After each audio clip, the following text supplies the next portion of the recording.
righty. I'll let you take this one and start it off. Red Bull versus Cincinnati.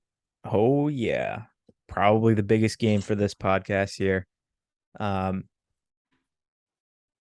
I would say arguably a pretty. Let me check before I make this statement, but in my mind, we're looking at a pretty hot FCC team coming in here. If I can pull up the 2022 standings, I don't know why I have the 2021 up. Beat DC, lost to Chicago, draw against Seattle, beat Guadalajara, beat RSL, beat San Jose. So yeah, I would say pretty good form coming in. They got 4 wins out of their last 7 games, or six games. 1, 2, 3, 4. Yeah, 4 wins out of the last 6 games, and a draw in Seattle, which is pretty good, even if Seattle wasn't super strong this year. I would say, they're gonna put Red Bull to the test here, and you and I have talked about it many times throughout the season. Red Bull just have not been convincing enough that I think a streaking FCC team can't come in and knock them out. And that's what I have as my prediction. I think FCC comes in, rides the hot wave that they're on. Their trio of attackers, Vasquez, Brenner, and Lucci, I think find a way to get this done, despite the fact that Red Bull have had a very strong defense this year. I think the attack finds a way. FCC's defense holds up enough to stop Red Bull. And I think FCC find a way through. I have no idea in any ounce of my being how this Red Bull team is fourth. I don't know how we have a home game. I don't understand it. It just doesn't make sense to me. This isn't a good team. It's just not. You look at some of the games that we have lost, and again, I kind of only can speak out of experience because I watched the game, right? We drew FC Cincinnati when they had 2 red cards and we were up 2 men for like 30 minutes. We lost to Orlando City 5-1 in the Open Cup. We lost to Colorado 5-4 when we were up 3-1. We lost to Philadelphia 2-0. We lost to New York City 2-0. We lost to Columbus 2-1. And both of those goals coming from Derek Etienne in the last 2 minutes of the game. We aren't clutch. We don't have any successful.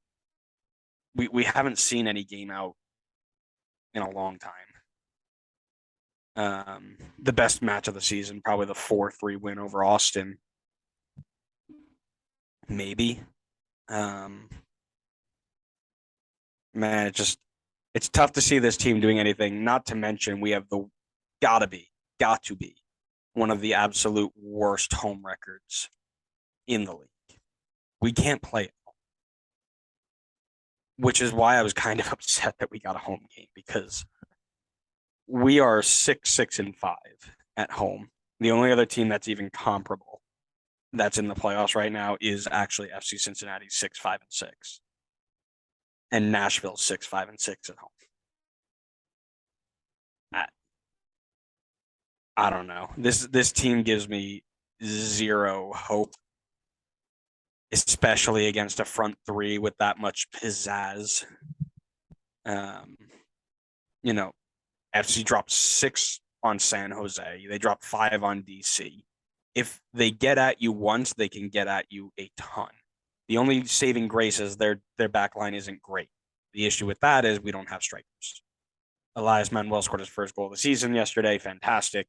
Patrick Klimala hasn't hit the back of the net on a non-penalty goal since like 2018. It's just it's doom and gloom with a lot of people. I don't think it's all doom and gloom, but I also have Red Bull having another first-round exit this week, which hurts, which really hurts. It's kind of funny. I almost see Red Bull as the underdog in this game more than Yeah, FCC. yeah, 100%. I couldn't agree more. We're not good at home. We don't have good strikers. When we go up against really good attacks, we're lackluster at best. We're going to need Cornell to pull something out of his butt to be fantastic. And even that's still going to hurt us. I can see us genuinely losing this game 3-1, maybe 3-0. I mean, it could get ugly.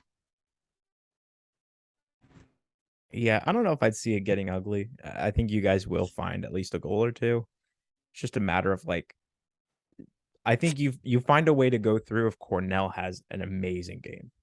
But otherwise, I think FCC gets through. Yeah, I mean, like I said, I don't disagree. I think FCC is a very good team. Um, and again, it hurts me even more to say because, gosh, I hate these guys. But they've been on a great run. Right? I think you might have mentioned it, but 3, 6, 9, 12, last 13 games, one loss. That's 13, 14, 15, 16, 17, 18, 19, 20. Last 20 games, 2 losses. Now, granted, they've only had 1, 2, 3, 4, 5, 6 wins. All the rest are draws. But a team that doesn't lose is a good playoff team. You get it to penalties, you give yourself a chance. Yeah. I like Cincy there. Yeah, agreed. Jump over.